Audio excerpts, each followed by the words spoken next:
this movie is first and foremost about the horror of being an immigrant. One, having to leave your home and what that looks like, especially when you're leaving a home where you're escaping violence. And then to find yourself in a world totally unlike your own, where everything now becomes a horror. Because as much as you were trying to escape violence, you were also leaving, to a degree, comfort. The comfort of knowing where you are, knowing where the danger is, knowing how to elude the danger. Here, the danger is everywhere. YUNKJunk! Welcome to the Micheaux Mission, 2 Men, 1 podcast, every black film ever made. My name is Vincent Williams, and I'm joined as always by my partner. Hey, holla at your boy. This is Len, a.k.a. the Bat Tribble. And on this stop, as we continue our journey through Bootober, as we watch films featuring the spooky, ooky supernatural, tonight's stop, a classic genre or subgenre, the haunted house. Yeah. We'll be spending time with a haunted house. In fact, 2020's His House. Yeah. Not just the haunted house, his house. His House, where we'll see the haunted house with a bit of an international flair, a film chosen by Lynn Webb. Yes. But before we talk about His House and decide whether or not it should be our house, how are you, sir? I'm doing great, Vincent. How about yourself? I'm also doing well. Also doing well. Shout out to everyone out there who are watching us as we stream live from YUNKJunk, Philadelphia's premier video podcast palace, here in Manayunk, to X, to to Instagram. And we're not even streaming to Instagram. We're streaming to YouTube, where you are out there in the chat watching us as we stream live. Hello, missionaries. Good evening, one and all. We'll have a very enjoyable show for you this evening in Bootober. Hopefully. Okay, that's right. Knock on wood. But as has happened a few too many times recently here on the mission, we are going to have to start things on a bit of a sorrowful note, as the Micheaux mission, as well as the world of Hollywood, says goodbye to Tony Vaz. Tonivaz. Tony Vaz, who may not be familiar to all of you. She passed away recently, last week actually, at the age of 101 years young. Good run. I mean, there are runs and then there are runs. Yeah, oh yeah. Tony Vaz was actually, for those who don't know, an actress, model, activist, and is noted as Hollywood's first black stunt woman. Her trailblazing career started in 1951 in TV and movies, often appearing as an extra or performing stunts for Cicely Tyson, Eartha Kitt, Juanita Moore, and many more. She has appeared in over 50 TV shows and movies and has over 20,000 hours of performance. And that's enough to for us to honor her here on the Micheaux Mission. But it is not the number one reason. The number one reason why she is being honored today is because Tony, who was indeed a true leader, wanted better roles besides maids and hookers for herself and fellow people of color in Hollywood, and envisioned an awards ceremony as elegant and as lavish as the Academy Awards. So she founded and created the prestigious NAACP Image Awards to thank Hollywood producers for hiring people of color in more positive roles like nurses and lawyers. The inaugural NAACP Image Award was held on August 13th, 1967, at the International Ballroom of the Beverly Hills Hotel.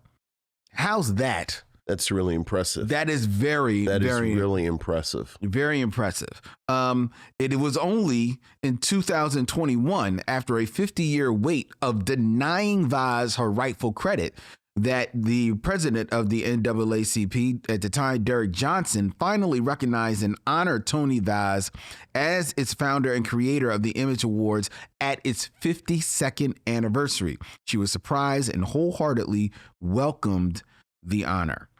I feel like there's a story there. I'm sure there is. What? You know what? It's probably what is that? 1967. This woman who's a stunt woman. Right. So we're not going to give her the credit. Not going to give her the credit. And who knows? She comes up with this idea, and they run with it. Run with it. And they start putting their names on it. Don't give her credit. Don't give her credit for over 50 years. In 2020, Vaz was featured in MPTV's Real Stories, Real Lives event, with her story told by the NAACP Image Award recipient Angela Bassett. Nice.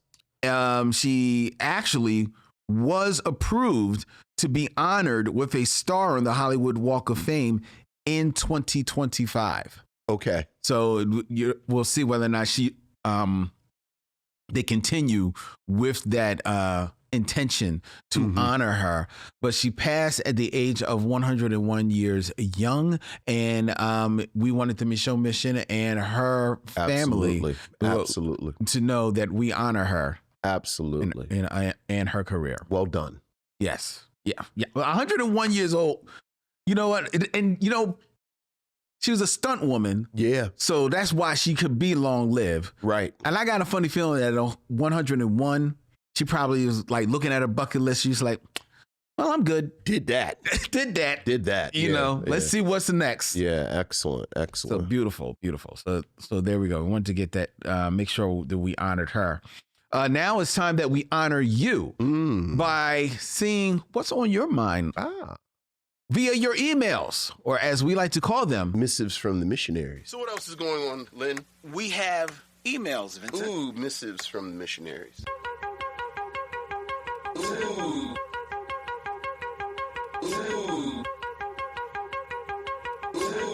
Missives from the missionaries.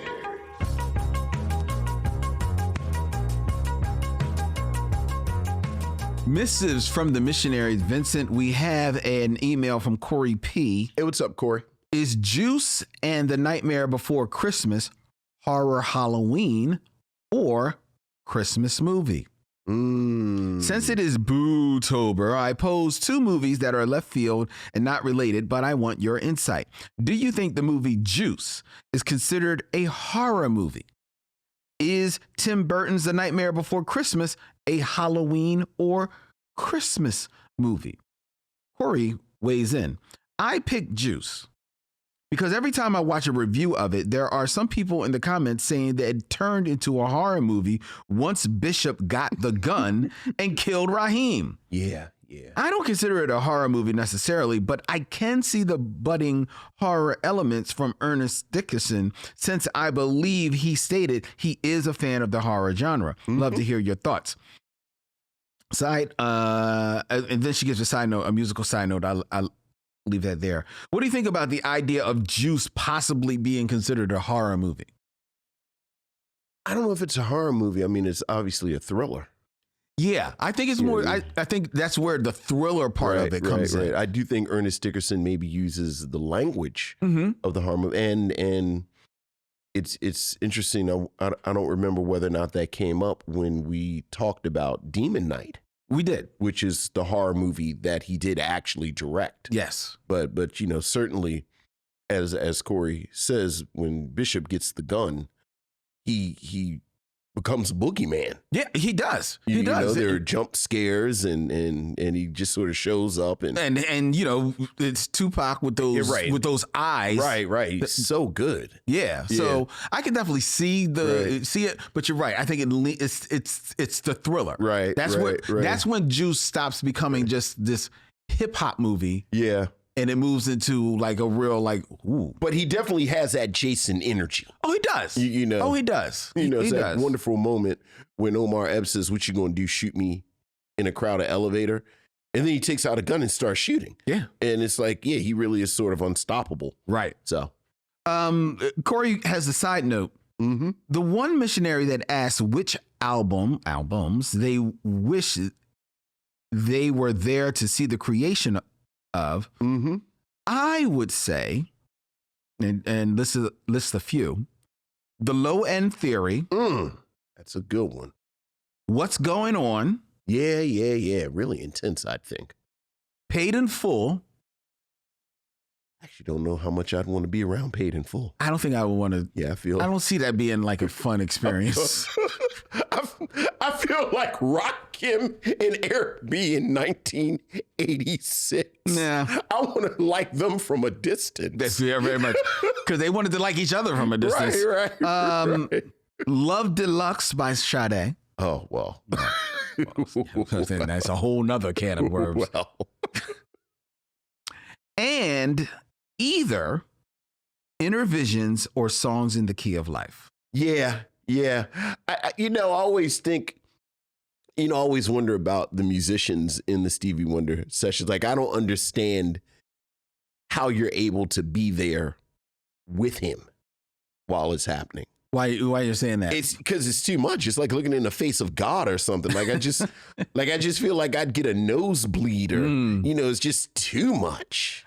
See, I would probably go for Inner Visions only because Songs of the Key of Life is 3 albums. Yeah. And 2 45s. Yeah. I ain't got that much studio time. Like honestly, I would be there for Stevie to do As. Yeah. And I'll be like, okay, I'm good. Right. I see you, bro. Right. I see you. Like that's a lot of music. That's it. Look, again, and it's really intense. Yeah. And this is the days of big bands being in there, No. Yeah. I don't know about that one. Okay. We got an email from Michael Sykes. Well, we never talked about The Nightmare Before Christmas. Oh, is that a Christmas or a Halloween movie? I think it's a Halloween movie. You think it's a Halloween movie do. because it takes place during Halloween, and Sandy Claus actually only appears when they kidnap him. Yes. They have a whole song about it, actually. Yes. But then that's it. Yes. Then the rest of it is just Jack realizing his nature is to be the Pumpkin King. Right. You saw Oogie Boogie, the voice of Oogie Boogie died. Yes, I did. A few weeks ago. Yeah. I think it lives in both. Really? Yeah, I think it lives in both. That's really I can definitely see you. I mean, yes, is it a Halloween movie? You're a bit of a traditionalist and a hardliner. I am, Christmas movies. But this is one of those things that it expertly, is on the fence. If you want to see it as a Halloween movie, God bless. If you want to see it as a Christmas movie, God bless. I think at the end of the day, I think it's a movie worth seeing. Sure, absolutely. So do you watch it during Christmas? Have you ever watched it during Christmas? No. But that's because I enjoy it for the artistry. Mm-hmm. And some of the songs are kind of catchy. Mm-hmm. But after about the second or third time, I don't need to see it anymore. Pop quiz. What's your favorite Tim Burton movie? Oh, that's a good question. It probably, off the top of my head, I'm going to say is Ed Wood. Really? Yeah, I like Ed Wood. What's yours? I'm going to go with Batman 89 or Edward Scissorhands. Yeah, I was going to say Edward Scissorhands, but Ed Wood, I enjoy Ed Wood more. And Batman 89, and I'm hot and cold on that. I think Edward Scissorhands is pure. Yes. I do think it gets to the point where there's a not even a slickness. You can tell he's rich. Like you're talking about Tim Burton, that mania that you get in early Tim Burton. There's a moment, and it's probably after Batman 89, where it gets a little he's that mania isn't there anymore. Right. Because now he knows even if I crash out, I'm good. I got another shot at it. Right. Right. Especially in that Like, I always lane. felt like he should have made Sleepy Hollow earlier. Well, yeah. Yeah. Because that's something that very much should have been chaotic and really kind of scary. And it wasn't. Yeah. Yeah. So, but all right. I was just wondering. We're sitting here talking, but all right. Email from Michael Sykes. Okay. Hey, Michael. Hey, Len and Vincent. I recently listened to y'all podcast episode of the 1998 film, I Got the Hookup. Even though y'all all ripped it apart, I enjoyed y'all criticizing the movie so much. I can't wait till y'all give an honest review to these movies. Some I like, some of them I don't like. Oh, so he's waiting for us to review the following movies. Right, he's putting them on the chopping block. Yes. Okay. How to Be a Player, starring Bill Bellamy. Oh my God, That's been close to being picked a couple of times. Bill Bellamy's persona rubs me the wrong way. You know what? It does me too. Obviously, I don't know the man. Right. And, his public persona isn't necessarily his private, actual persona. But like that Bill Bellamy brand has always rubbed me the wrong way. I just don't like it. Not too long. And How to Be a Player was like pure. Yeah. The Bill Bellamy brand. Not too long ago, maybe a couple of months ago, I saw Bill Bellamy. He was sitting in on Shaquille O'Neal's podcast, right? Where it was revealed, I didn't know, that they had long time been friends, hung out over the years. And they're just going back over old stories. And I'm sitting there watching it, and I'm a fan of Shaquille O'Neal's podcast. Okay. I could not finish that episode because Bill Bellamy was there's a I don't know. You're right. It's like this, like just it's like oil. It's like reptilian. Yeah, I can't like even snake, quite really put my finger on why. It just doesn't wear well with me. Right. Loved him in Love Jones though. Yes. Loved him in Love Jones. But that's because it fit him. Right. It fit him. Right. He did well in it. You know what it is? He's not. Because I've seen him do stand-up, and I thought he was okay. Yeah, I never thought he was a great stand-up. Yeah. But he's not good enough an actor to pull off those roles. Case in point, like Terrence Howard.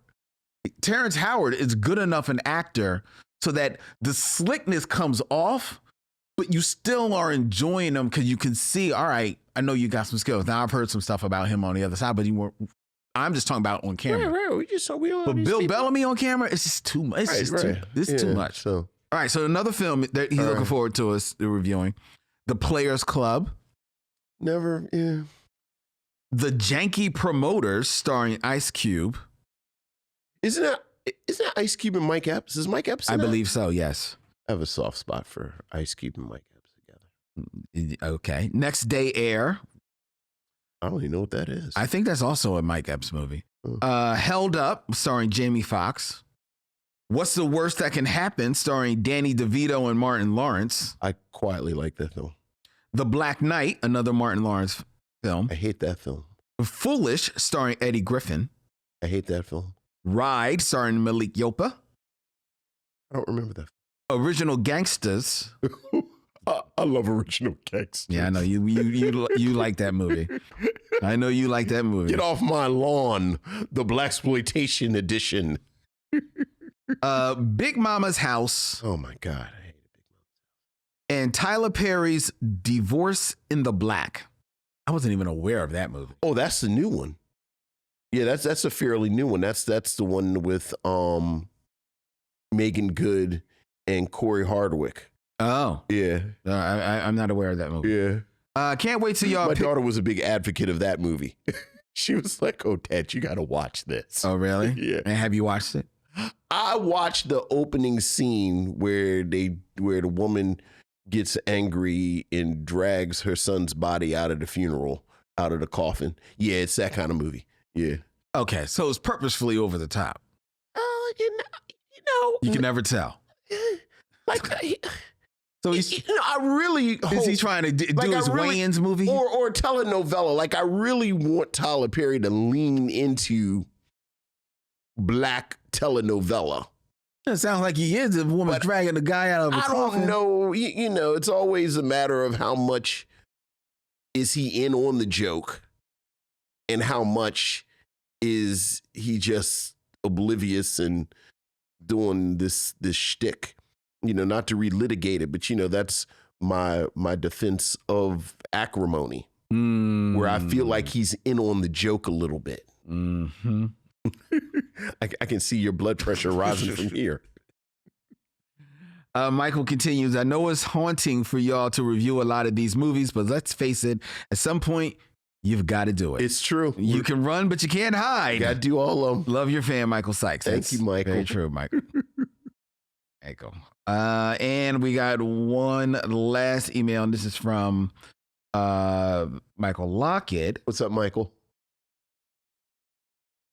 Lennon Vince, I've said it before and I will say it till the cows come home. The Micheaux mission is introducing films to me, and I assume many others, is what really makes the show special. Oh, thank you, Since so much content is flying around, it's easy to miss something as spectacular as Talk to Me.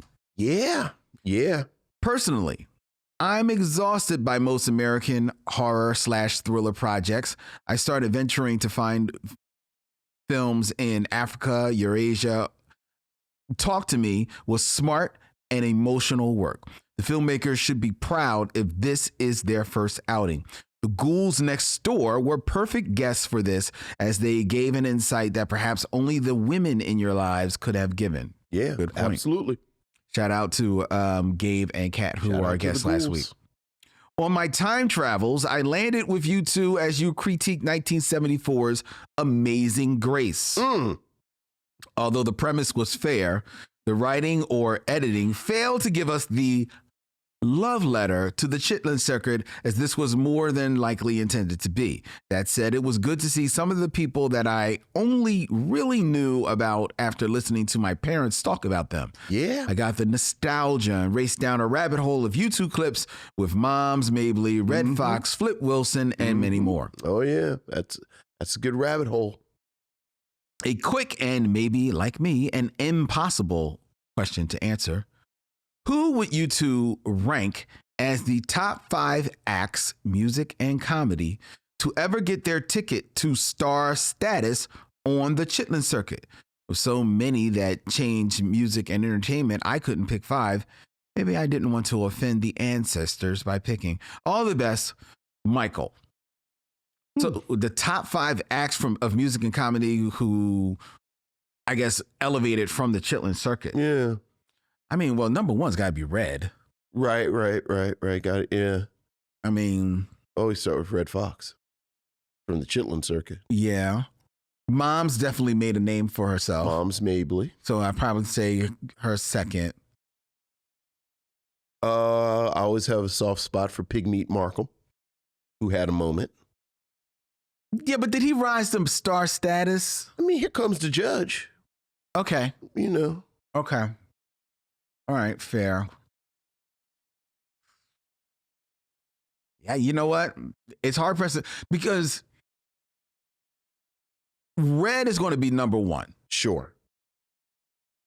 But if Moms is number 2, most likely, there's not a lot of people that rose to mom status.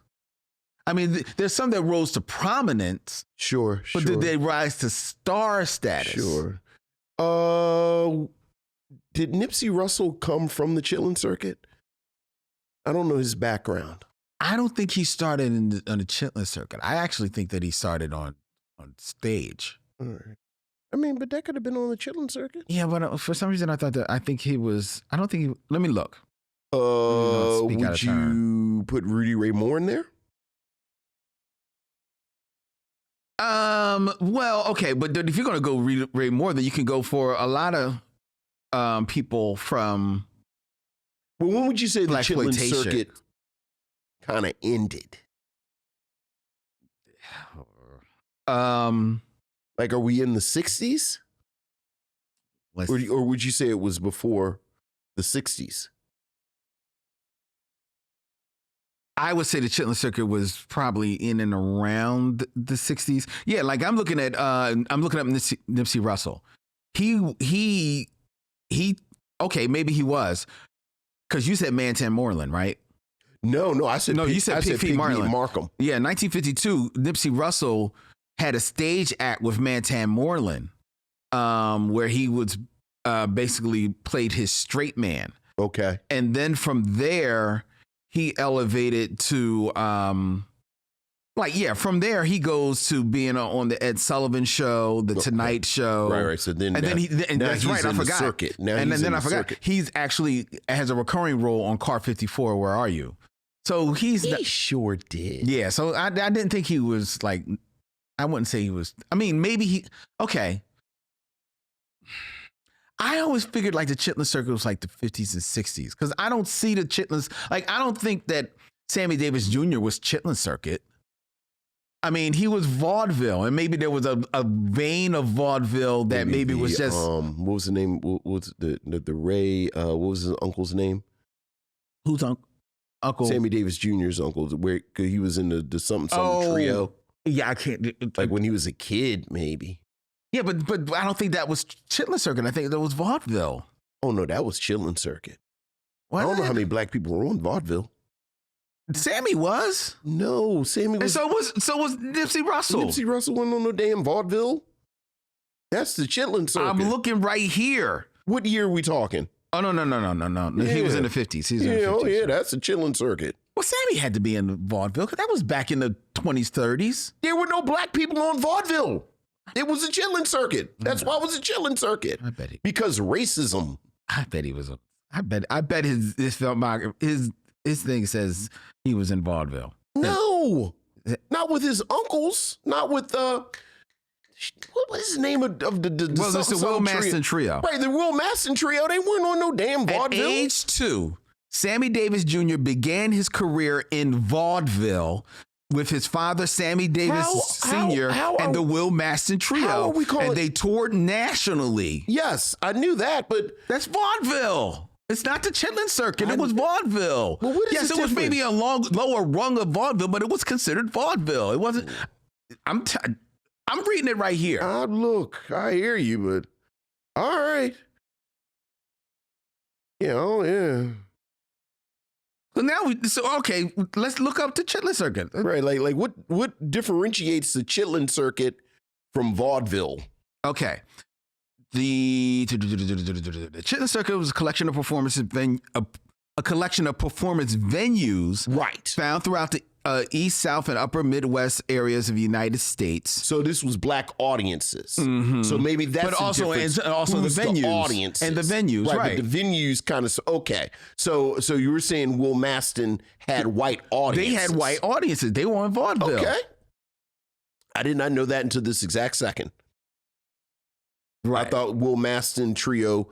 Like, I really thought white people didn't know about Sammy Davis Jr. until he was a teenager. Oh, no. Yeah, I thought because he was like the little kid. No, I understand that, but I thought white that was a black audience. No, it was white people. Okay, it was white people. It was white people. Yeah. All right. Yeah. Well, there you go. There you go. And it's saying here that the Chitlin Circuit pretty much ran from the 30s through the 60s. Sure. Which sounds about right. Sure. Okay. All right. Notable performers from the Chitlin Circuit. Okay, here we go. I'm going to read a name. You tell me who. Well, damn near all of these are A-list. So all of these people played at some point in the Chitlin Circuit. And I'm just going to go through a few of them. Aretha Franklin. Yeah. I figured, right. The Apollo and all of those probably counted as the Chitlin Circuit. I don't know if the Apollo counted as a Chitlin Circuit. Now you're going to tell me it was white people at the Apollo in 1952? But I'm wondering whether or not they would consider that the Chitlin Circuit. Chitlin Circuit. That's Is there a list of the Chitlin Circuit? Well, it's saying notable venues, and I'm looking in New York, and the Apollo is not coming up. As a matter of fact, there's not as far as notable venues of the Chitlin Circuit, the only one that is in New York State, or at least that I'm seeing, is in Rochester. Oh, well, that's completely false. Obviously, there were Chitlin Circuit stops in New York. I'm looking to see. Yes, but I'm saying of the notable ones. Right. Okay, no, you're right. You're right, because it had it listed under Harlem. Okay. So it's saying Cotton Club, of course, Small's Paradise, and the Apollo Theater. The Apollo Theater. How was the Cotton Club on there? Because the audience was white at the Cotton Club. But I guess they considered maybe they had Chitlin Circuit nights or something. I don't know. What do you want me to tell you? What is this? Is this Wikipedia? Yes. Yeah. Okay. All right. Well, it's already falling apart. It's not that. It's not falling apart. No. If we said that, they're saying it's a notable venue. No. So you're. I'm saying what differentiates the Chitlin Circuit from vaudeville, and the working definition we came up with 30 seconds ago, yes, which worked for me, is the audience. Yes. So a white audience would be vaudeville. A black audience would be the Chitlin Circuit. The Cotton Club infamously had a white audience. So how was that a Chitlin Circuit stop? Because it doesn't mean that it could not have been a venue for people that were on the Chitlin Circuit to play. Well, so it was a notable space in the Chitlin Circuit. No, did they probably look at themselves as being on Chitlin Circuit when they're at the Cotton Club? No, but they were artists that were primarily performed at the Chitlin Circuit, but they also would sometimes play at the Cotton Club. I think we need another source besides Wikipedia. We need to get like a book. We'll go and research, because this is actually quite interesting. Well, you know what? Can we do a binge lounge about the Chitlin Circuit? Probably not, but we'll look at. But this is quite interesting. Why can't we do it? I said probably not. Which means no. No means no. We all learned that. Oh. And silence doesn't mean yes. You gonna name some people besides? Oh, okay. You still looking for give names? Me 5. Okay. So I said Aretha Franklin. Mm-hmm. Billie Holiday. Cab Calloway. Sure. Count Basie. Mm-hmm. Dionne Warwick. Oh, Warwick. Yeah. Gladys Knight and the Pips. I mean, look. I guess. Yeah, right. I guess so. James Brown and the Famous Flames. Well, you know that. Yeah, we know that. Yeah. Just going to scroll down here. Of course, Red Fox, Richard Pryor, the Jackson 5. I wouldn't have seen them as playing, I guess. Pretty early. Yeah, I guess really, really early. Pretty early. Wilson Pickett. So just everybody black. Dude, it's everybody. Everybody black. It's everybody. It's everybody. Patti LaBelle. Sure, just everybody black. It's everybody. All of the blacks were on the Chitlin Circuit. Kareem Abdul-Jabbar. Kareem? I'm joking. Oh. I'm joking. He was like doing some big ass karate. Kareem Abdul-Jabbar and big ass karate. Why was he so big doing karate in The Last Dragon? I mean, Enter the Dragon. Even as a kid, I was like, this is a really weird visual right here. It was a very strange visual. Very strange visual. Okay. All right. Okay. That's funny. Thank you for that. All right. Those are our emails. All right.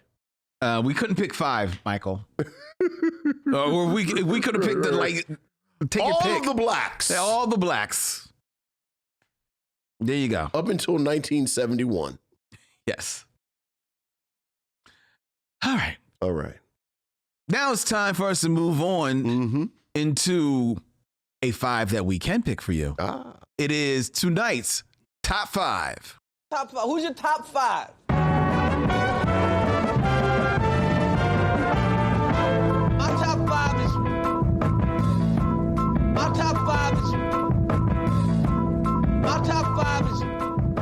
Top 5, where I present a list and Vince listens to me say the list and he says something.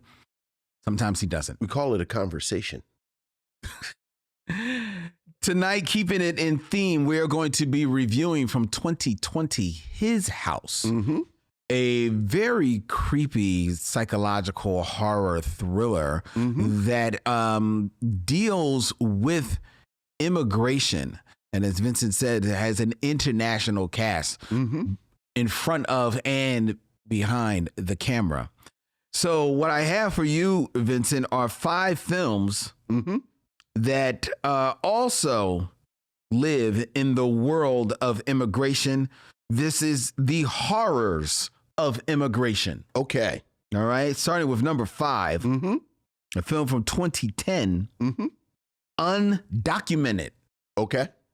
A small group of documentary filmmakers chronicle the trials and inequities faced by Mexican undocumented immigrants.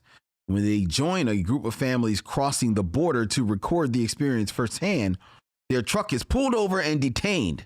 What happens next plunges their group into unimaginable horror. Filmmakers Travis, Liv, Davey, and Jim are filming a documentary on illegal Mexican immigrants when, after interviewing several of the family members and harassing an employer of illegal immigrants named Whitaker, the group accompanies a large group of immigrants, including Davey's cousin Alberto and his wife and child, across the Mexican-United States border in this 2010 independent horror thriller directed by Chris Peckover and starring Scott McCullough, Alana Tal, Yancey Aris, and Peter Stormare, excuse me.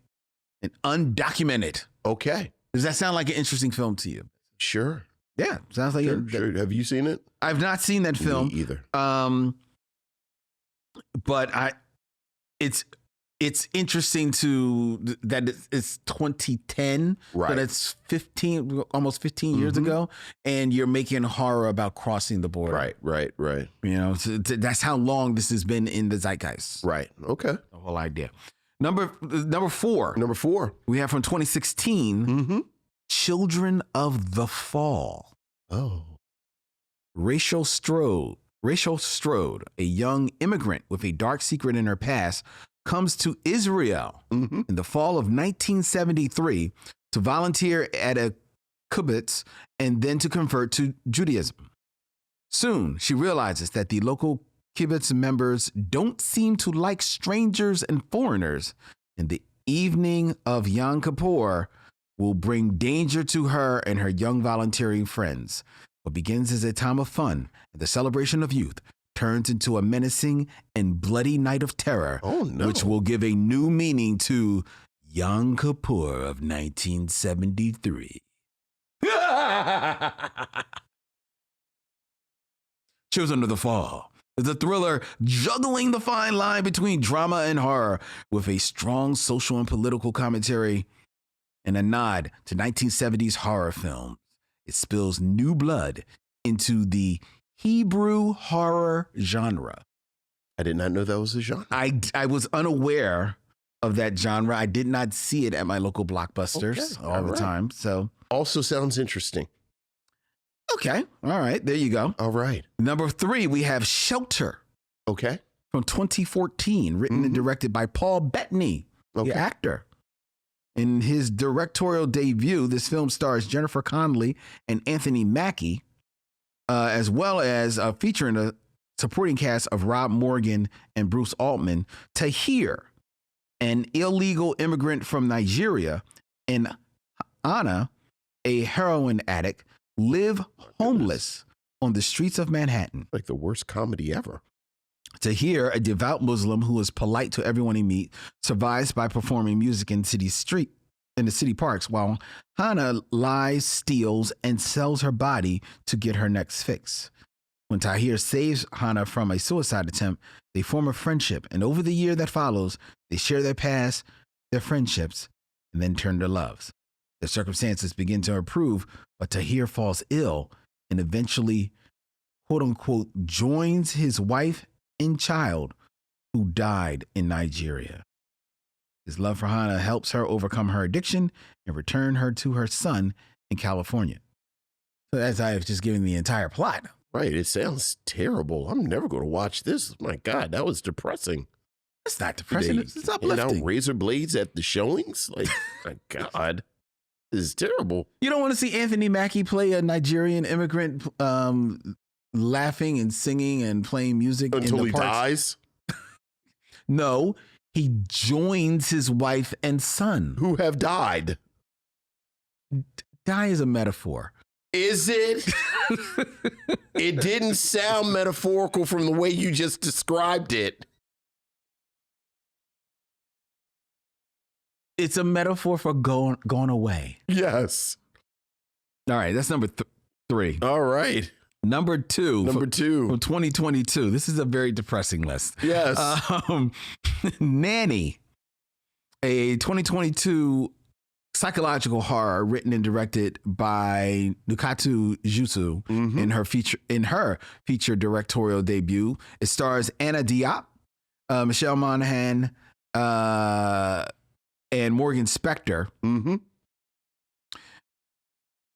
Piercing together a new life in New York City while caring for the child of an Upper East Side family, an immigrant nanny named Aisha is forced to confront a concealed truth that threatens to shatter her precarious American dream.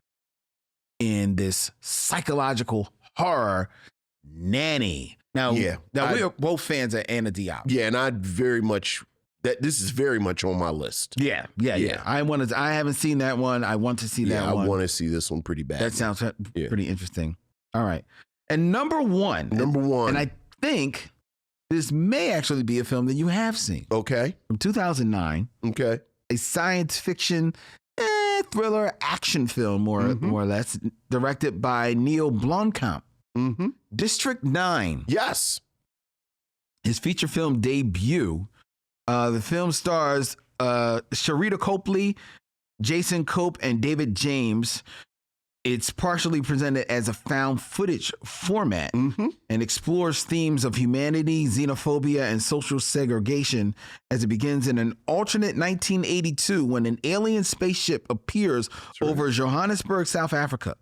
When a population of sick and malnourished insectoid aliens is discovered on the ship, the South African government confines them to an internment camp called District 9. And then 20 years later, during the government's relocation of the aliens to another camp, one of the confined aliens named Christopher Johnson was about to try to escape from Earth with his son to return home.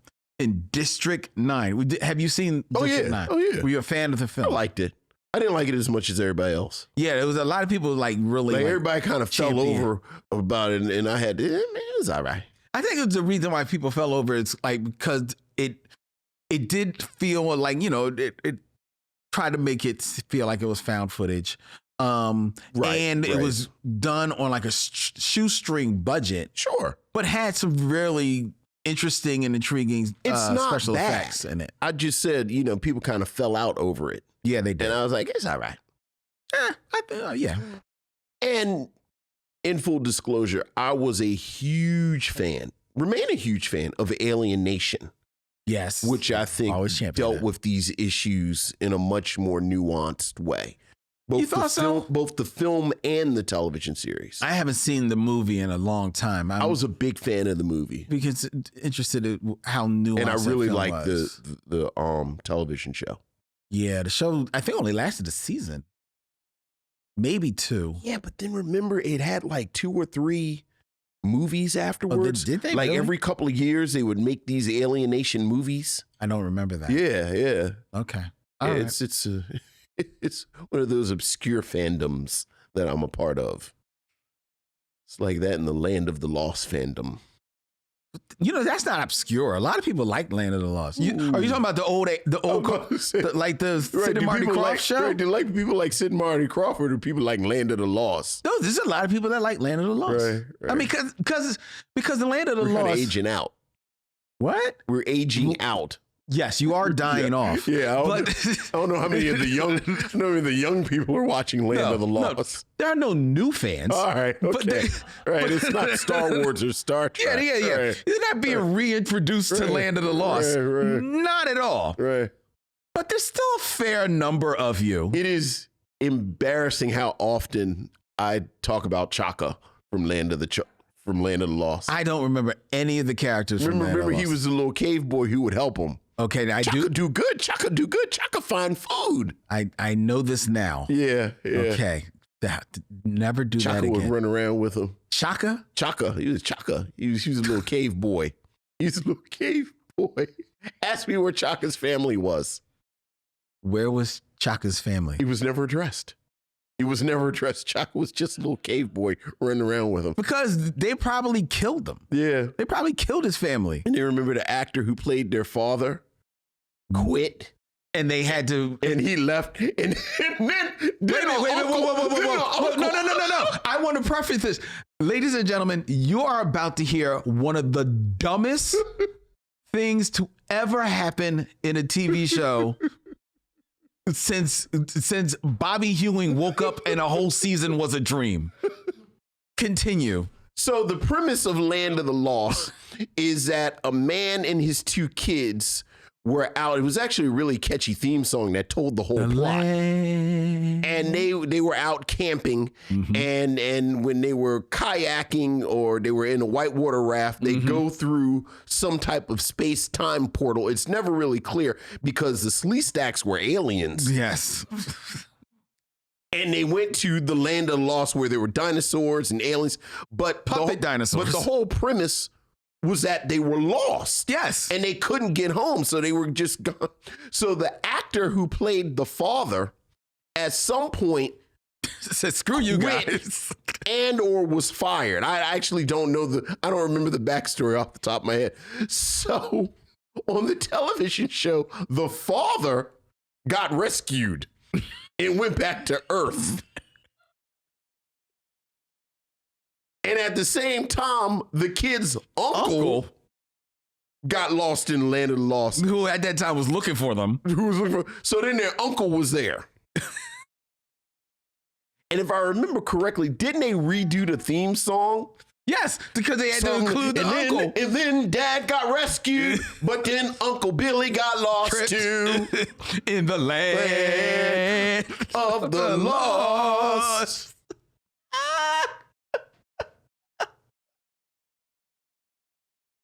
Even as a wee lad, I said, this is shaky. Yeah, this is real shaky right here. It's a little iffy. Yeah. It's really bad. It's really bad. But yeah, I thought District 9 was all right, but I was never really. It's all right. Okay. All right. You liked it? I liked it enough, yeah. Mm-hmm. Yeah. When was the last time you watched it? It's been a minute. Exactly. Okay. I didn't love it. I know, but people talked it. about it like we were going to be talking about it 30 years from now, like it was The Matrix or something. Like, yeah, it was all right. Okay, yeah, it's probably not a movie people are going to rediscover. Yeah, it was all right. No, it's not. You know. All right. All right, that is the top 5. All right. It is now time for us to move into the Game of Kings, which is 6 Degrees of D'Urville Martin.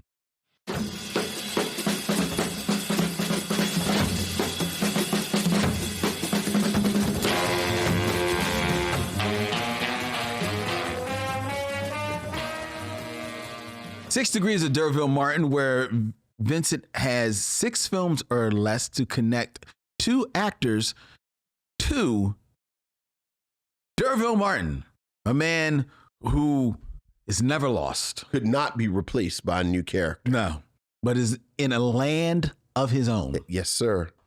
All right, Vincent, keeping it in theme. In theme. We are going to give you 2 actors, both of African descent. Oh, okay. All right. Number 1, this actor who was born in Johannesburg, South Africa. Oh, so they're white. In 1892. Okay, all right. Can you connect D'Urville Martin in 6 films or less to Basil Rathbone?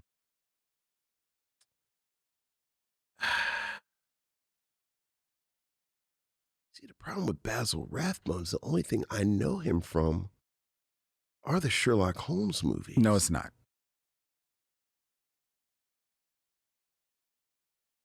What else do I know him from besides the Sherlock Holmes movies? Hello, welcome to Sherwood Forest. He's in Robin Hood with Errol Flynn? Yes. Is he? Yes. Is he the sheriff? Yes. Interesting. Do you know who is the wait a minute, let me make sure I remember his name because you're gonna laugh at me. Do you know who plays who's the king? King is Richard, right? Yeah. King Richard in that? I don't. I'm about to tell you. It is someone who you made fun of way long ago. I'm gonna make man. Claude Rains.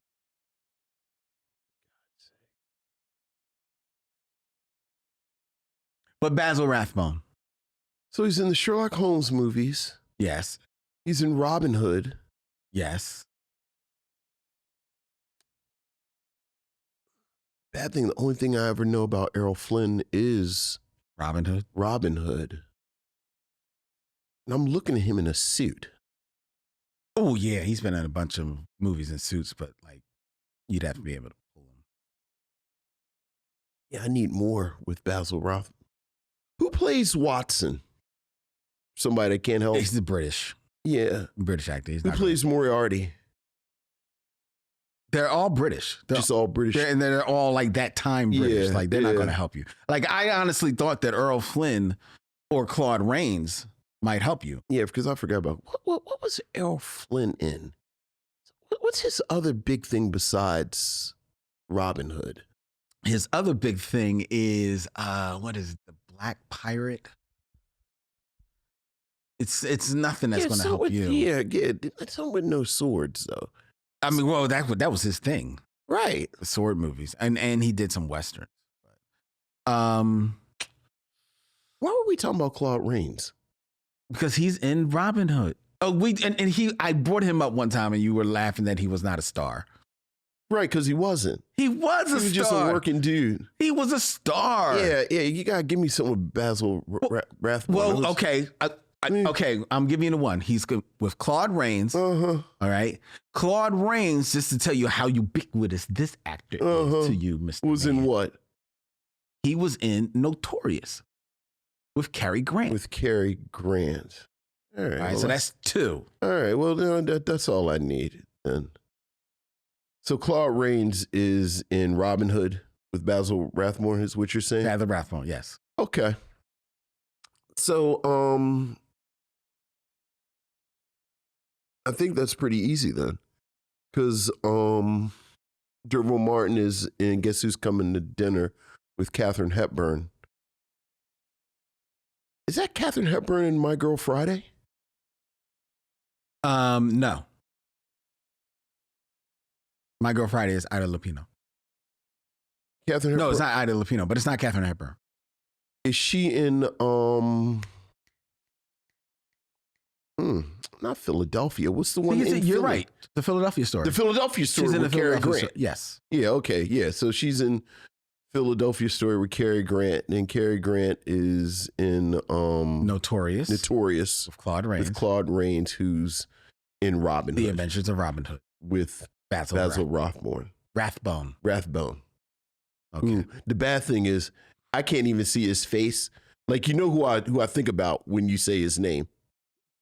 Who are you thinking of? I think about the mouse in the Great Mouse Detective. Great Mouse Detective. Oh, okay. Like, I don't even see his face. You don't even. I just see the great the mouse that's pretending to be. Sitting here trying to. Well, how do I get to Ratatouille? Like, I just think about the Great Mouse Detective.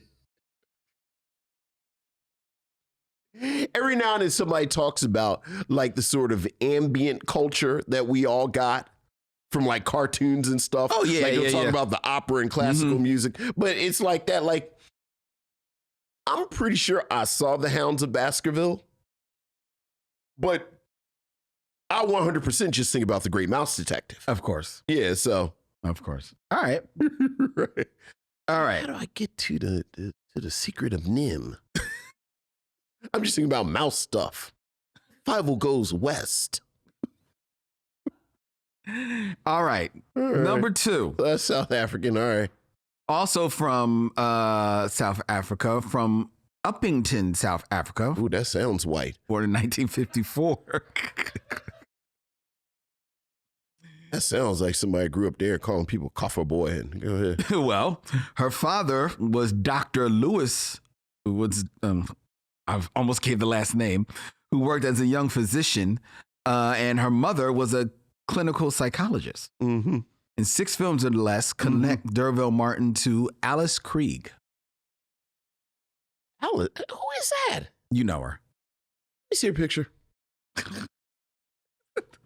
I love how you just like, let me see her picture. Yeah, let me see. Let me see her. Alice Krieg? Yes. Cover the top hat. Come on. She looks like what's her name? Who played the who am I thinking about that plays the ancient one? Oh, you're thinking about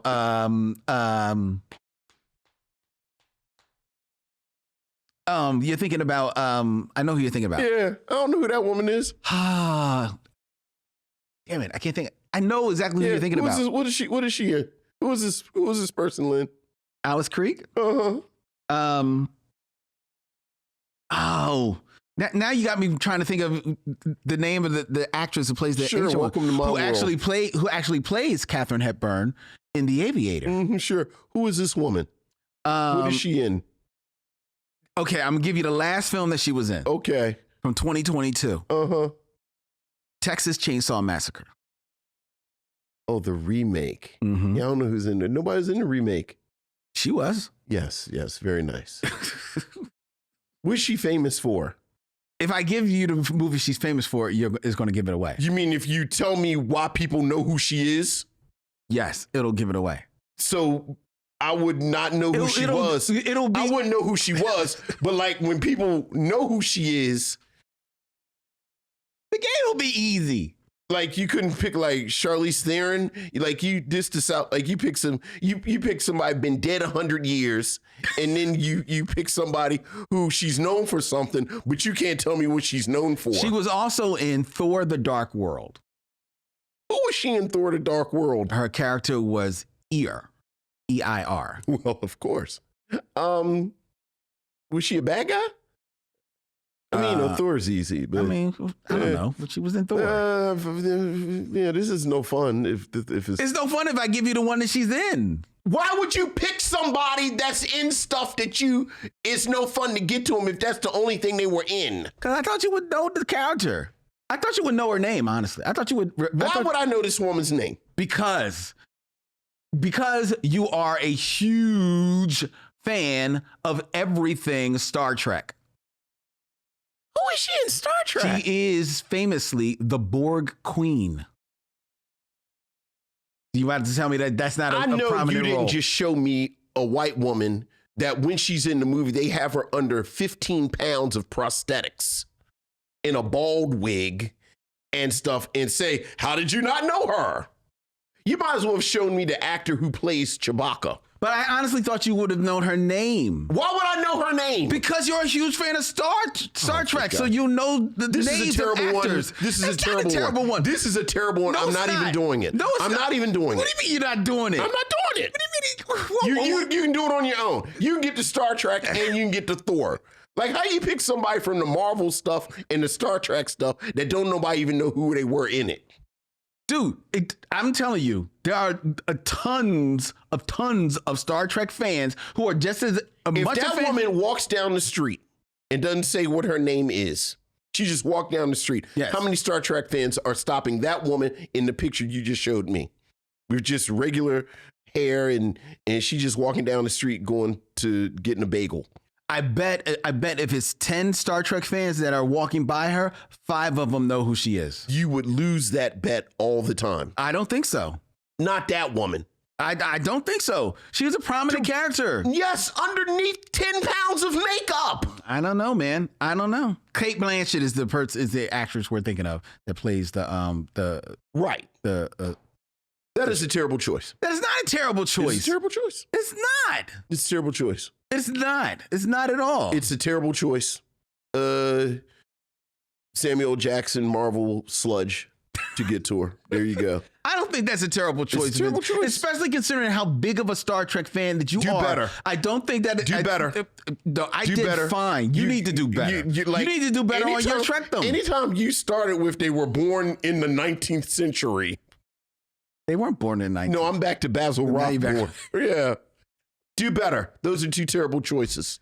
No, they weren't. Come on, let's they talk were about the hard, movie. But they weren't... No, they were bad. They weren't bad. There's hard. They weren't bad. And then there's they bad. weren't bad. Alice Creed should have been a layup for as big of a Star Trek fan as you are. Alice Creed should have been a layup. Honestly, I'm dead honest, Vince. That should have been a layup. Did she play the Borg Queen more than once? Yes. Yes. Do you want me to tell you? She not only is so famous as playing the Borg Queen, she played the Borg Queen in the video game as well. Oh, the video game. But she played the... You know what? This is a terrible choice. It's not a terrible choice. We should probably have a prosthetics rule. Now you want a prosthetics rule? I mean, it's probably not a bad rule.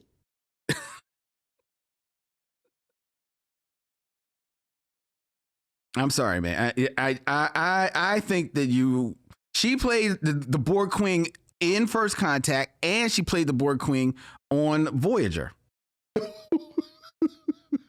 She played it on Voyager. She was on an episode of Voyager. Yes, and she voiced the Borg Queen. This is how ubiquitous she is as the Borg Queen. Ubiquitous is doing a lot of work. Well, she voiced the Borg Queen on both Lower Decks and Star Trek Picard. So that wasn't even her on Picard? You said she voiced her? Yes. So that wasn't even her on Picard? Yes, they're saying it was her voice.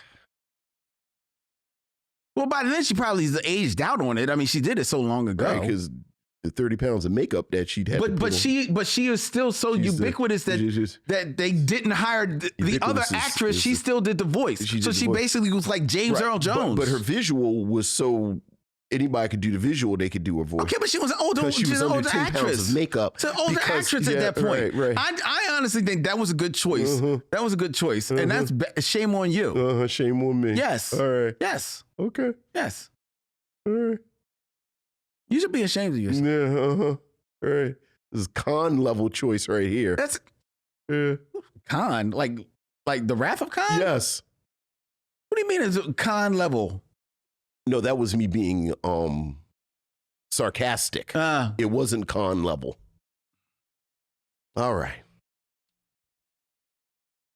Tilda Swinton. She looked like Tilda Swinton a little bit. Who would have a rougher time walking down the street than, what's her name? Alice Creed. No, I said Star Trek fans would know her. I didn't say like the average person would know her, or average Hollywood fan, or just some rando Star Trek fan. She's going to be like bald headed with all them wires and stuff coming out her face. All right, let's move into our review. Are you ready? Yes, I'm ready. Can't do it. I'm going home. You better not go to this house. Time for our review of His House.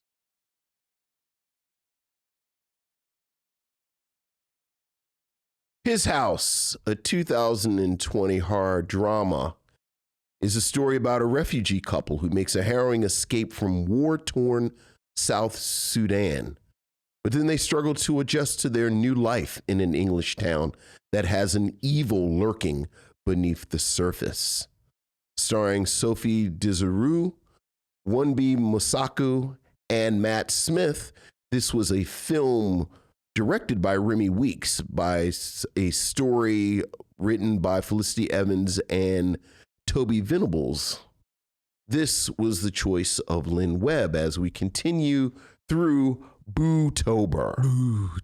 Lynn, how would you like to begin our conversation about His House? This is a movie that I actually watch blindly, Okay. like maybe a little over a month ago. Just Okay. looking for something to watch on Netflix, and happened upon this Umi Misaka's actress that we have both enjoyed, and Absolutely. pretty much everything she's done. Mm-hmm. So when I saw that she was in this film, starring in this film, I was like, okay, I'm going to sit down and watch this. And then just the whole premise of it, because it's a horror film. And like most horror films, like you joked, like it's about a haunted house Mm-hmm. in a way. It's about a supernatural being in this haunted house that is trying to scare, more or less, this couple that moves into this house. But that's where its trappings in horror or traditional horror really end, because this movie is first and foremost about the horror of being an immigrant, one, having to leave your home. Mm-hmm. And what that looks like, especially when you're leaving a home where you're escaping violence. And then to find yourself in a world totally unlike your own, Mm-hmm. where everything now becomes a horror. Because as much as you were trying to escape violence, you are also leaving, to a degree, comfort. Mm-hmm. You know, the comfort of knowing where you are, knowing where the danger is, knowing how to elude the danger. Here, the danger is everywhere. The danger is just in the unknown. The danger is in the unknown of you. Mm-hmm. And then on top of that, is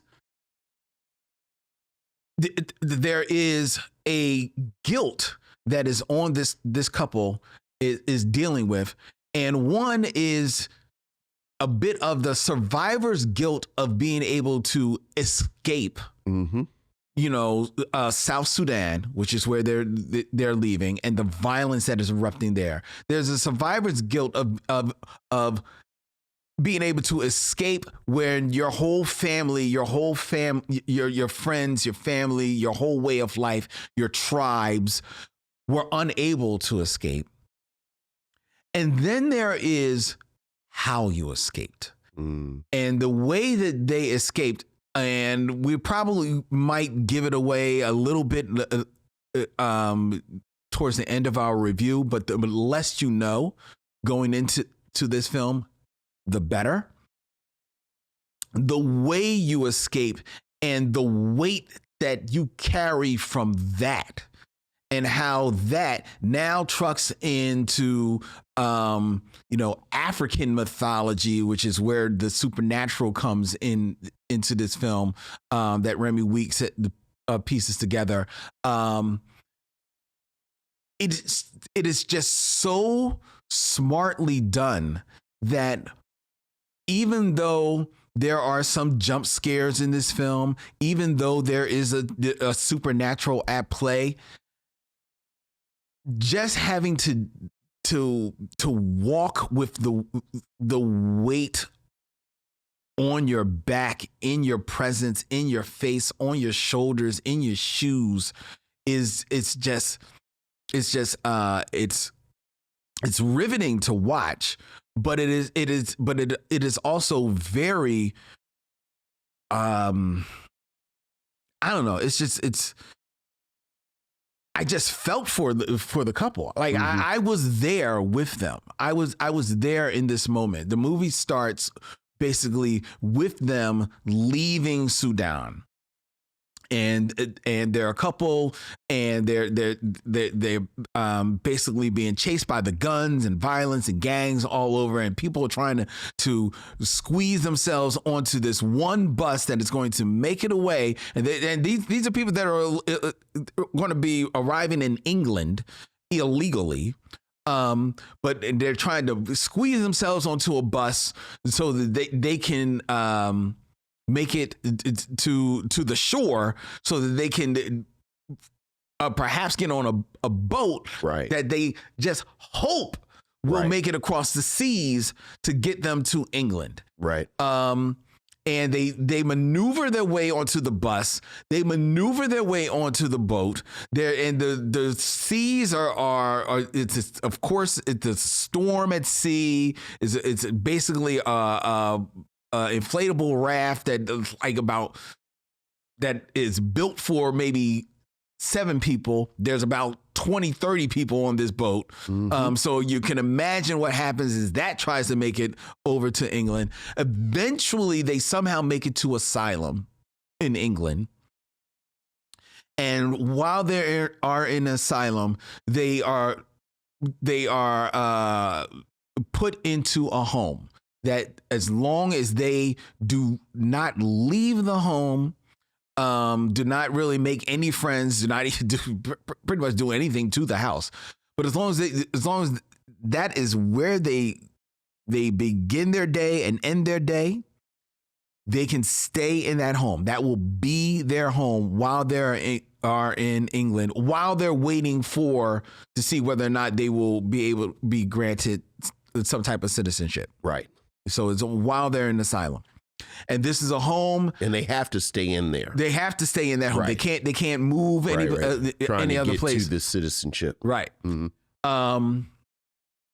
And and this is a home that is like, it's basically a refugee house. It's basically in a housing project in England, where it's disgusting. It wasn't cleaned out before they got there. There's rotting food all over the place. The cabinets are falling off. The door literally comes off the hinges as they are walking into. They're being walked in and presented with the house by their, I guess, social worker of a sort, played by Matt Smith, of Doctor Who fame, and The Crown fame, and House of the Dragon, and But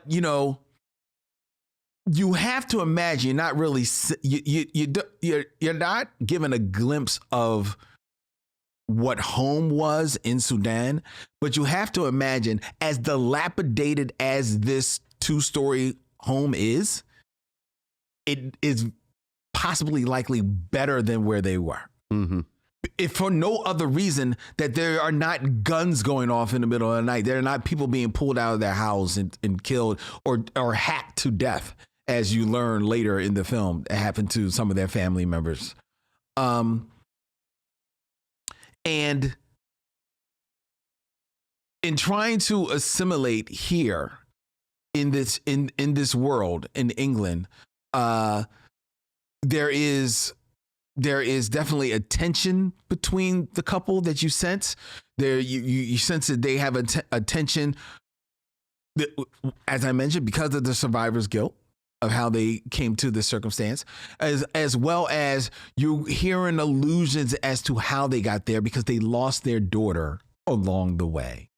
Their daughter was lost at sea as they made their way to England.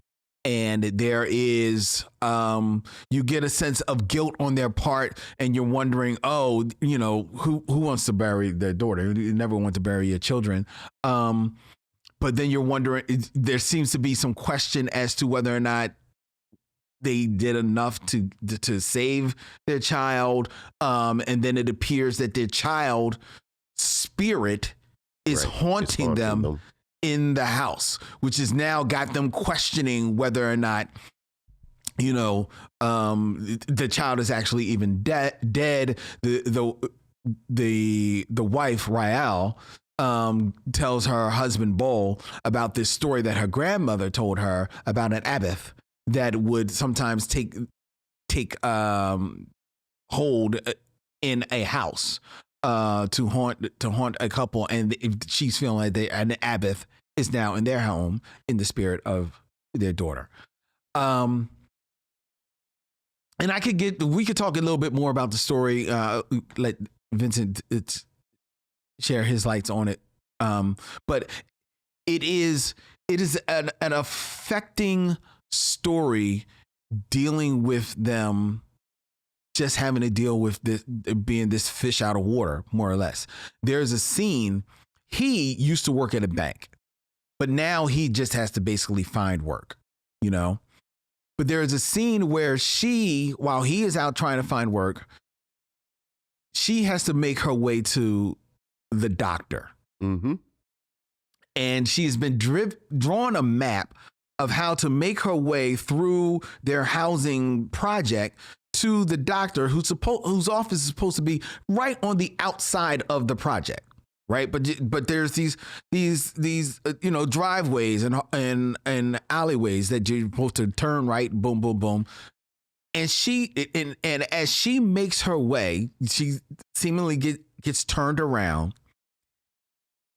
That may be one of the most scariest moments in this film, because you're unsettled for what will happen to her, because she does not speak good English. She speaks English, but she has some trouble with the language. And in this project where she lives, where they're supposed to be housed refugees, it's seemingly they are the only refugees there right now. So it is only basically people who cannot afford any better living in this project. And there are those who are either mocking them. There are you see these three young boys who mock her, make fun of her, and do their best to try and get her lost in this situation. She seems to turn down one aisle to alleyway to then just come upon another alleyway. There are barking dogs that she can't see, but she just hears, and she don't know because they may be right around that corner, and it's very trepidatious. And all the while, Umi Masaka wears this burden on her face, because as burdened as she is with the guilt, and probably as little unnerved as she is in this moment, and as horrified as we are, the viewer, for her, there's also a bit of weariness in her face, because she realizes all of this ain't nothing compared to where I came from. And there are moments where she is actually looking out the window, and she's looking at the people just in in the project, and she's like, look at them, they're just so bored, because they don't realize what they have. They don't realize how, they don't know the other side. She and her husband Bowl, they know the other side, and they are living with it every day, every moment, and that is the horror that this film really punches home on. All the supernatural stuff is there. That's just to get you in the building. That is the horror that this film really trucks in, and it is fantastically filmed by Joe Williams, is the cinematographer. There is not. It's pitch perfect film. And I knew when I saw it about a month ago, I said, oh, we have to watch this for Bootober. This is just excellent craftsmanship.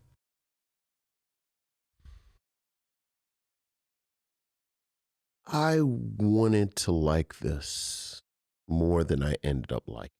Wow. I know. I think this is a film that looks great. I'll start with where you and I both agree. I think the film looks great. Mm-hmm. I think because neither of us are from England, I don't know how much the film is doing this and how much of it is we're just not familiar with England. But I think the film does a wonderful job framing this English village as alien. Okay. As you said, I agree with you. My favorite scene in the film is when Umi Masaka's character gets turned around. Mm-hmm. And it's almost like a maze. And it's one of these moments in the film that frankly I wanted more of, where you're not quite sure if something supernatural is going on or if this is just the alien nature of being in this environment Okay. as a refugee, as someone looking for citizenship and asylum.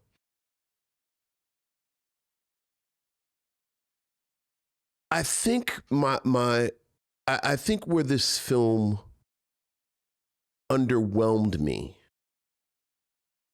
was in how I didn't get the sense that I knew exactly what the film was going for. I think the sentiment that they are seeking asylum, and now they've moved into this house, and it's a bit of a red herring where early on the character played by Matt Smith says usually you all refugees don't get houses this big, or all to themselves, or all to themselves. It's usually more people, and then they say, well, why did we get it? And then he kind of ominously says, well, I guess you won the lottery, so that you think that there's going to be an issue with the house, just the house itself and this location, and that's not the issue at all. I think, as you said, you think that maybe the conflict is going to be they're trying to fit into this new world. And while Umi Masaka's character pretty much stays in the house, her husband's character, and let me Bull, played by Sophie DeRusso, actually kind of makes an effort to become part of this community, like assimilate, assimilate. There's this great scene where he buys clothes exactly like the ad. There's a wonderful moment where he goes to a local pub and starts singing a soccer fight song with everyone in the pub. But having watched the film from the beginning to the end, everyone in the town, as far as he is concerned, is actually pretty welcoming. Like everyone actually, like at one point, someone invites him to the church and gives him a basket.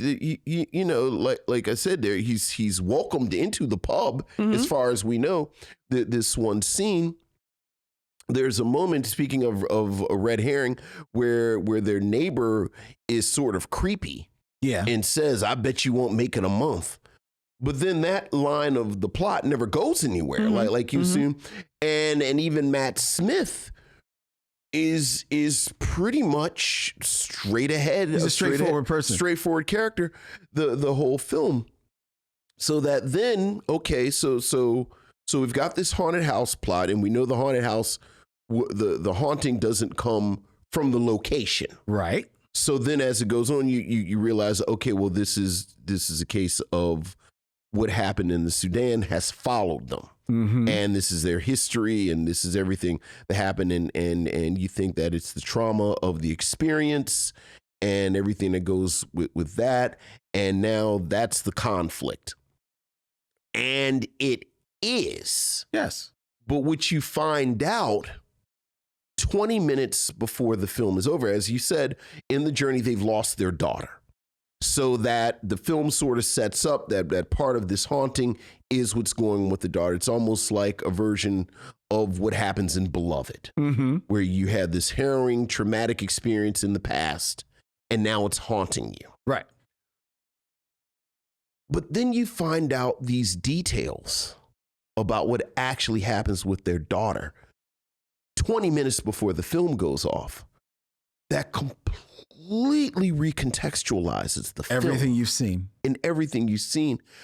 But for me, it was too little too late. Like I almost wish that the film was cut in a way that the last 20 minutes that was the flashback actually had started the film. So that throughout the whole film, we know exactly what this couple had to do to get out, because now that complicates it. Now it's now you're trying to figure out, because without that, it was very it was too linear for me, frankly. Like there was no complication. As you said, we both love Umi Asaka. I think she elevates this material, Yes. but I don't think she is nearly as good as she can be. You know, and you think about something like Lovecraft Country, which to me is when both of us said, oh, well, she's the one right there. Likewise, I don't think Matt Smith is doing nearly as much as he could in this film. And I do at an hour, you know, a little under an hour and a half. It's a very short film. Yes, it's only about an hour and a half, yeah. It just wasn't enough there for me. Okay. To kind of be invested. Mm-hmm. Again, until you get to this moment towards the end where suddenly it complicates everything. And then it's, again, that's too little too late. The point that the scene that we both like the best is, as you mentioned, as she's lost in this maze and she is mocked by these three British boys. But I think it's worth pointing out that these are Black British boys. Mm-hmm. So then you have this really complicated kind of moment of what does racial identity mean, and how does this work with, you know, your ethnicity and your nationality, and how does this work together? But it's never explored. Like, it's never really unpacked in any sort of way. So that I have to say, I came away from this film wanting more than I got. Yeah, and frankly, a little underwhelmed with what was on the screen. And you know, for me, I mentioned Beloved. You know, it committed the cardinal sin for me, that I'm watching it and it reminded me of better films. So besides Beloved, you know, frankly, my favorite, you know, everyone knows I'm not a horror person, but my favorite horror film of all time is Poltergeist. Okay. And it reminded me of Poltergeist, but then it suffers in the comparison. So that, yeah, again, I wanted to, like, I was right there, but when it went off, I really was ultimately underwhelmed with what I got. I don't know, man. To see, okay. I mean, your experience is your experience. I was there, man. It does start. I guess it's not a flash. It's not seen as a flashback when it starts. Well, you get a little flashback, but you don't get the most important part of the flashback. But that's the idea. Is not to get that. You know, you don't want that in the beginning. They're trying to tease you. He's trying to set you up, trying to just get you set up so that you are feeling for this couple. But he's so much more complicated. No, he is complicated. Once you know. But the whole deal. Well, to be fair, you said it's like 20 minutes and it is a short film. I think it might be a little bit closer to about the last 40 minutes. No, it's 20 because I looked. Okay. Yeah. But I don't know. It worked for me. Okay. That's all I can say is that it worked for me when you do find out the twist. It worked for me because I was up on my feet, because at that point there's a certain person in this film that I'm like, oh, dog, like you was just foul. You just all the way foul. Right. But your judgment of him is based on this level of safety and privilege that you have. Like, we have the safety and privilege to judge his actions. But you have to acknowledge that in that situation, this level of desperation that everyone has. You said, like, the guns are firing and you know, I think he is trying to protect his family. And he did, he kind of. Yeah, but yeah. Okay, we're couching it a little bit because he's trying to protect his family, but he also pulls a huge get over. He pulls a huge get over. Again, but now this makes this character someone that I'm going to keep using the word complicate. Like you have these very complicated feelings now about both of them.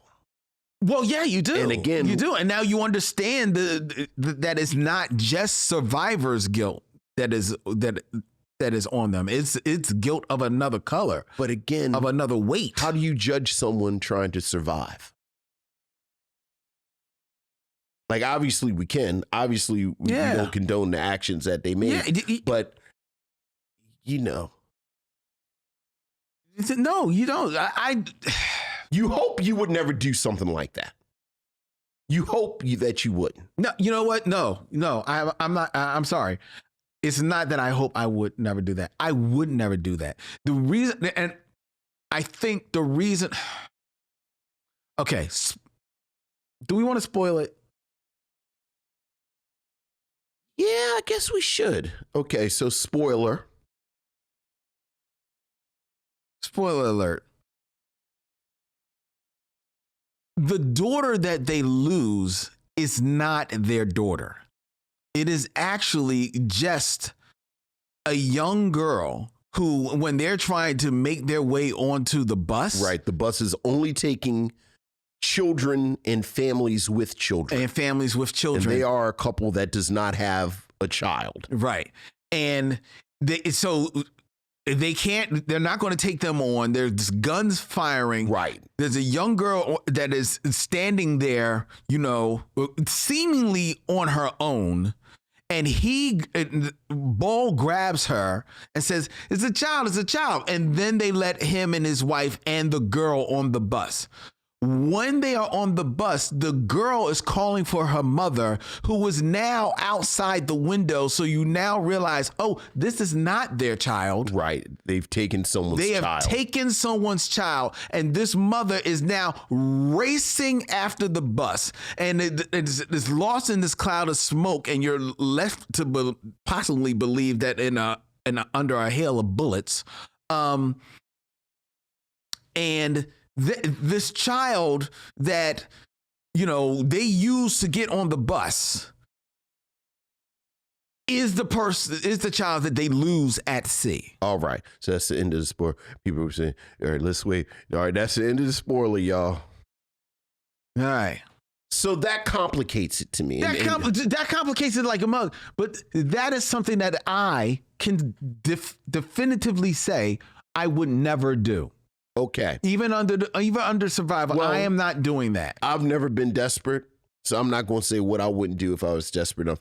But my overall point is, I think if that moment is the foundation of this film, so much of what comes after, you get this nuance, you get this level of again complication that, frankly, I was not invested enough to circle back around and watch it again. Okay. And a lot of that is because, again, I think there's a fair amount of red herrings. And I appreciated them. I think Matt Smith is actually, maybe this is just me. I think he is purposefully cast because Matt Smith does have a little bit of a weird look about him. Absolutely, 100%. And the fact that Dylan over there is like, God, yes. But the fact, just like you said, that he pretty much plays it straight in this movie, right. It gets you because you're just waiting for the other beat with him. Right. And it never comes. Right. And I think that's one of those red herrings. He's setting up. You think you know where this is going. You think it's going to be this. You think it's going to be that. No, it's all about the horror within themselves more so than anything else. I love this movie. Yeah, I was underwhelmed. I was underwhelmed, and I wanted to be whelmed. Okay. So, well. Before you but ask, the real question is, of course, would you recommend this film? absolutely. Okay. Absolutely. I would recommend this wholeheartedly that people watch His House. I think you can skip it. Wow. Really, Vincent? I think you can skip it. I do. I think there are better haunted house movies. I think there are better. Are there better movies? Sure. Yeah. But that's now you're judging it against other movies. Well, look, sure. On its own, I don't think it's enough there. I don't think it's enough there. Okay. You know, Okay. and again, it frustrates me.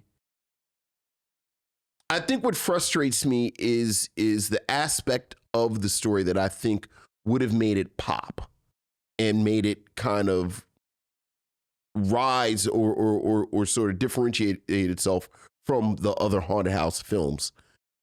Again, by the time you learn this detail, I just was not invested. I just was not invested. Okay. So I would say skip it. All right. Well, all right. Vincent says you should skip His House. And Lynn says you should watch it. I say you should. There you go. So when in doubt, follow go. the recommendation of the person that says watch it. Thank you. I mean, that's what I always say. Like, I always think you should, like, you know, if it's a split decision, I think the split decision should always go to the movie. There you go. All right. Before we tell you what we're going to be reviewing next week here on the Micheaux Mission, I invite you to, if you haven't already, and if you're in the Philadelphia area, get your tickets. Get them. Get them now. Because next Wednesday, October 23rd, Vincent and I and our good friend Stephanie from the Be Real Black Cinema Club will return to Bryn Mawr Film Institute for the Be Real Micheaux screening series as we close out 2024 with Attack the Block. A film we both recommend. Oh, wholeheartedly. And a film that I know from my friend base, people are lining up to see. I've got like at least 20 people coming to this movie. It's a great film. It is. I can't wait to see it on a big screen. I know. I've never seen it on a big screen either. So I can't wait. I can't wait. Next Wednesday, October 23rd, 7 p.m., Bryn Mawr Film Institute. Get your tickets now. They are on sale at brynmarfilm.org. The Micheaux Mission is also available on all the social media of your choosing, whether or not it be Instagram, X, or Facebook at Micheaux Mission, which you can find on YouTube, where you can hit the bells and subscribe to be notified of when we put up new videos and shorts, and be notified when we go live every Tuesday night right here from YUNKJunk, Philadelphia's premier video podcast palace. If you want to book yourself in one of the many studios at YUNKJunk, email Dylan at YUNKJunk.com. That's DYLAN at YUNKJunk.com. And if you're feeling real friendly with those emails, why not send one to Vincent and Len so we can share your thoughts with the rest of the missionaries? Email us at micheauxmission@gmail.com. That's MICHEAUXMISSION@gmail.com. The Micheaux Mission is also a proud member of The Podglomerate. ThePodglomerate.com. They make podcasts work, such as ours, which you can find on everywhere that podcasts are found. Apple, Spotify, iHeartRadio. Doesn't matter. If they got podcasts, they got the Micheaux Mission. Hey, follow and give us a 5-star rating and review. Tell people that you like the show, and tell a friend about the show. Next week here on The Mission, we will be taking a trip to the year of 2022 to once again sit down with one of Vincent's favorite actors. Oh, that's strong. It is. Oh, who is it? Regina Hall. Oh, okay. Right. Right. Right. No, because I thought we were doing, all right. No. Right. Go ahead. I was thinking about another movie. Oh, yeah, absolutely. Yeah. Yes, Regina Hall from 2022's Master. Yes. Mm-hmm.